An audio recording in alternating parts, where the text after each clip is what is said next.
We're taking a peek into geek culture and sharing our top 10 fandom favorites. Let Your Geek Sideshow presents Geek Culture Countdown. Hey guys, this is Kitty. And this is Susan. And welcome back to the Geek Culture Countdown. So this week, we're counting down our top 10 sharks in pop culture. Are we going to do this? Shark Attack. Shark Attack. Street sharks. So there are a lot. Yeah, we didn't. So many famous There are sharks. so many famous sharks. I love it. Film, television, comics, you name it. One Shark Week isn't enough to contain them all, so we wanted to count down our top 10. They're often depicted as terrifying threats from the deep, but sharks capture our imaginations about the ocean, and they can even be heroes or downright hilarious in the right situations. So, without further ado, let's dive in. Oh, I love this. All right, so number 10. What a great topic. This one's fun. This one's really This is fun. a lot of fun. All right, So go. number 10 on our list is the land shark. The land shark is considered the cleverest of all sharks, yes? Land shark. Knock on the door. Who is it? Candy Graham. So at least according to Saturday Night Live, this is the cleverest of all sharks. It preys on young single women and it can strike at any place at any time. That's what the announcer said in the first land but shark. I'm just like, I know. And it can strike at any place at any time. This is a recurring character on SNL voiced by Chevy Chase. It was created in 1975 in response to the release of Jaws, satirizing the hysteria of shark sightings because you can find sharks anywhere, even at your door. And one of his most famous instances is suggesting that he's only a dolphin, so that's okay. That's okay. So number 10 on our list is the land shark. Okay, number 9 on our list is frickin' sharks with frickin' laser beams attached to their heads. These sharks are the brainchild of Dr. Evil, who is a villain in the Austin Powers series. Now, at first, these were just a concept. They were not something that was fully realized until you get to Austin Powers 3, and then you realize there were frickin' sharks with frickin' laser beams attached to their heads. So these guys just, because of the sheer amount of times they appear in pop culture by like mostly quotations, because I mean, how many times are like when we're in a meeting and it's just like, what do you guys need? We need frickin' sharks with frickin' laser beams attached to their heads. It happens. So number 9 on our list are frickin' sharks with frickin' laser beams attached to their heads. How many times did I have to say that? Not enough by my calculations. For real.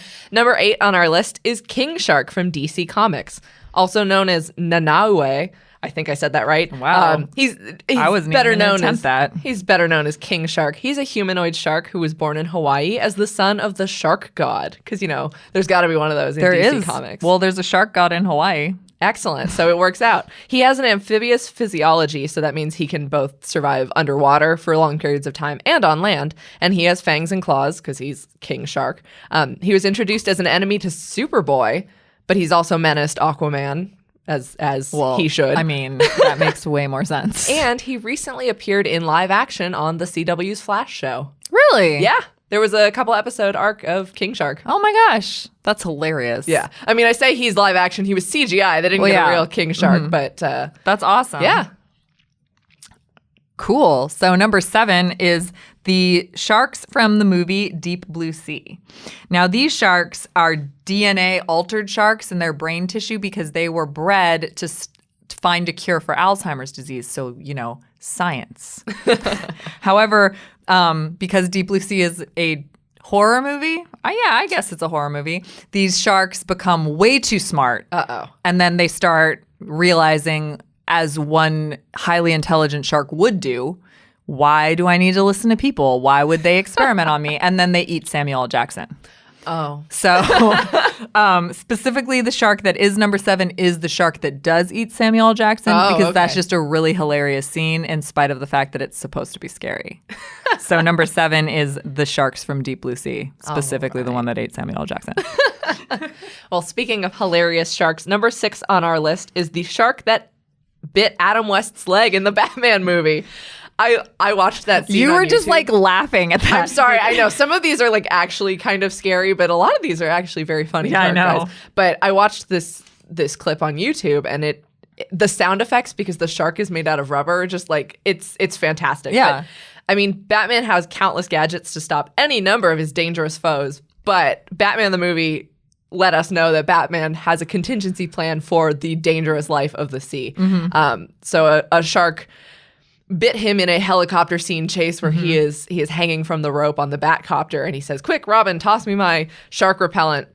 And then I love watching Burt Ward just slowly take his time climbing down the ladder, and he even like does a little back bend and hands Adam West the shark repellent. But one of the better parts of that scene is that next to the shark repellent, there's barracuda, whale, and manta ray repellents as well. So I just want to know what kind of trouble Batman's been getting up to in the ocean. I mean, he is like the world's greatest detective, so he's probably just preparing, right? That's true, but he didn't have like seahorse repellent or anything. Well, why would you be afraid of seahorses? Like, they're not going to attack, because dolphins will attack him. That's true. Yeah. And barracudas. So and would whales barracudas, and so would whales. And, well, maybe not whales, but like mantas would. Anyway, just saying. True. But the Adam West Batman shark introduced us to the incredible, indelible shark repellent that you always have to keep in your utility belt. So that is why it is number 6 on our list. Oh my gosh. Now, this is another one that I wanted to cover. This is our honorable mention because the shark didn't really have anything to do with this. Right. But it is something, once again, that is a part of pop culture. Yeah. So, I mean, how often does a television show come up with a completely new phrase that defines media for generations to come? So our honorable mention is the shark that Fonzie jumped in Happy Days. So in 1977, and a lot of these sharks came about around the 70s because they were responding to kind of like the Jaws hysteria. Well, not the friggin' sharks with friggin' laser beams attached to their head. Or Deep Blue Sea. None of my sharks. A lot of my sharks did. So in a 1977 episode of Happy Days, it was criticized that they were past their prime. They were trying to get ratings. And so they had Henry Winkler, who actually had water skiing skills, to have Fonzie jump a shark. And so that created the phrase jumping the shark, which indicates when a TV series or a piece of media is kind of past its prime, it's willing to sell out for a weird grab at ratings. So the shark that caused the phrase jumping the shark is our honorable mention. Awesome. Number 5 takes you to 90s nostalgia with Street Sharks. Yeah. Do they have a theme song? They do, but I don't remember what it is. I just remember, like, the biggest thing I kept yelling when I was putting this on the list was Big Slamoo, because I loved him. He was amazing. But Street Sharks was an action-adventure TV series in the 1990s where a couple of professors, Dr. Bolton and Dr. Paradigm, created a gene slammer, which slammed 2 different genes together. So they, of course, slammed together the DNA of a shark and a human and made street sharks. Yeah. So eventually they like split in terms of what they thought the machine should be used for. Dr. Bolton was a good guy, and he kind of like led the street sharks, and Dr. Paradigm was wanted to use things for more sinister means. That's kind of an evil name, Dr. Paradigm. I know, right? So later, Paradigm gets back at him by actually like combining the DNA of Bolton's sons with that of sharks. Oh my God. And that's why they are the street sharks and they live with Bolton. So that was a TV show, which, by the way, as a kid watching this show, I did not understand how kind of messed up it is. Until I was doing research for this podcast, I'm like reading the plot. I was like, yeah, all this is true. This is really messed up. I wonder why I was allowed to watch this show. It sounds a little messed up. So that is number 5, the Street Sharks. All right. Number 4 on our list is another cartoon shark, but this classic cartoon shark don't get no respect. Oh my God. That's his catchphrase. You like sharks from the 70s. I do. Isn't he from like the 60s or 70s? He's from the 70s. Oh my God. He was created in the response of Jaws opening in theaters. This is Jabberjaw. He is the star of his own self-titled Hanna-Barbera cartoon. It was created in the same vein as like Scooby-Doo, Josie and the Pussycats, and Speed Buggy. So it was like we've got the animal and we've got the gang of teenagers. And so Jabberjaw played the drums in a group called the Neptunes, and they were a rock group in an underwater city in 2035, which is not as far away of a year as it was when that cartoon was created anymore. So hopefully we'll have an underwater city where a shark plays the drums in a band very soon. And he was inspired by the Sharkmania and he wasn't supposed to capitalize on the fear or anything. He Right. was just a friendly figure. But his catchphrase was "I don't get no respect," like Rodney Dangerfield gonna say style. Rodney- Oh yeah, no, that's exactly what it was. all right. Okay. So Jabberjaw is number 4 on our list.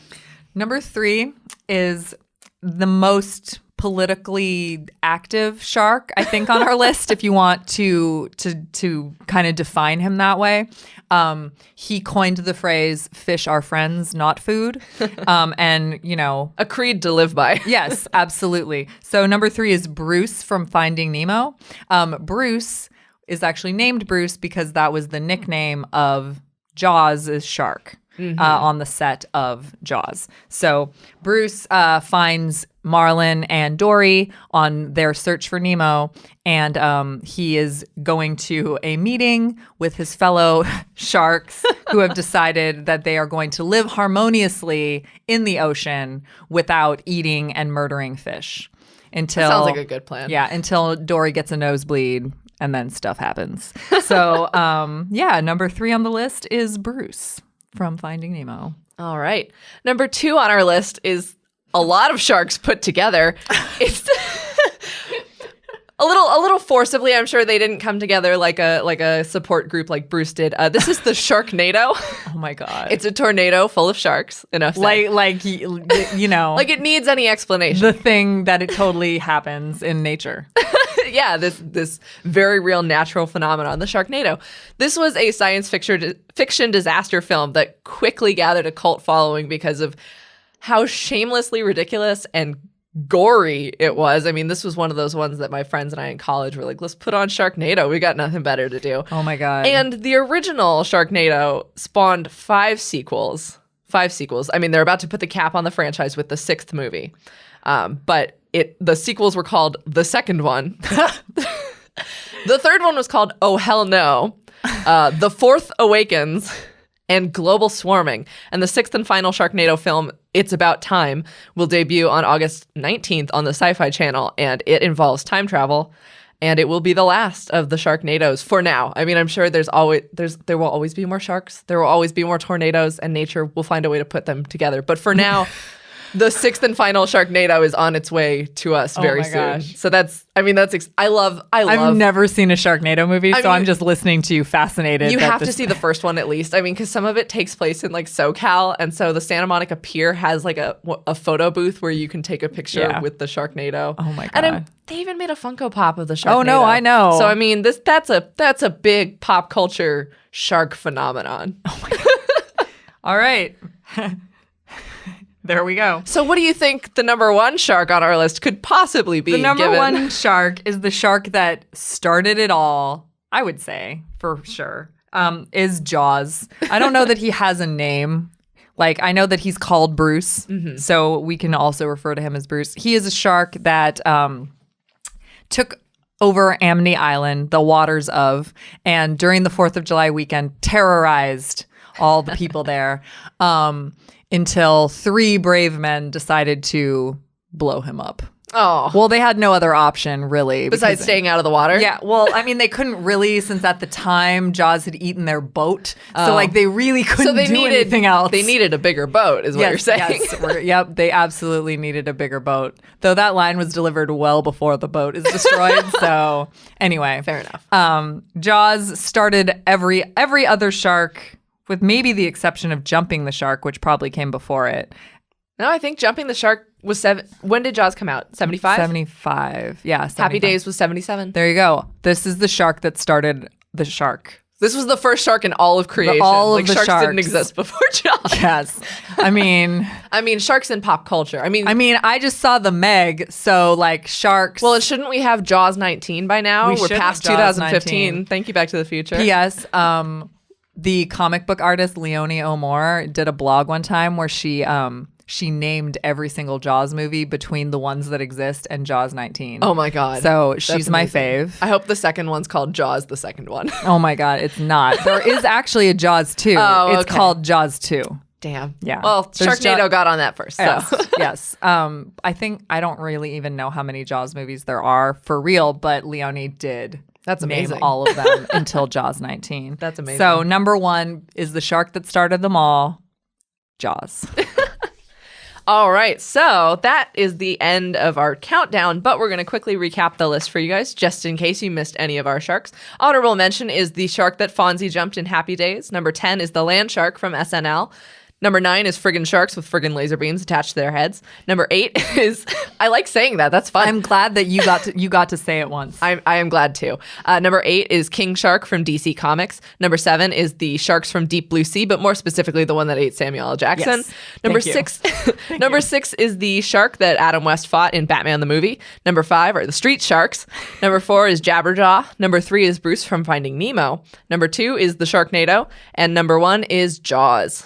Dun-dun, Dun-dun, dun-dun, dun-dun, dun-dun, dun-dun. So, I mean, wow. There were, believe us, there were a lot more sharks that we could have put on this There list. definitely were. And there were lots of people with lots of opinions about the sharks that should be on these lists. So I'm hoping y'all will start a comment thread about what sharks should have been on the list. We will have to break it into some more shark weeks, more than just one shark week. Agreed. For the next time. So, did we put together a solid list of sharks, or did our top 10 list bite the big one? If we missed something that you think should be on our list, please let us know. Check out our blog at geeksideshow.com and tell us your own favorites, because I'm sure that you guys have some opinions. And that was our top 10 sharks in pop culture. This has been your Geek Culture Countdown. For more ad-free pop culture news and content, visit geeksideshow.com. Thank you for listening, and don't forget to let your geek side show.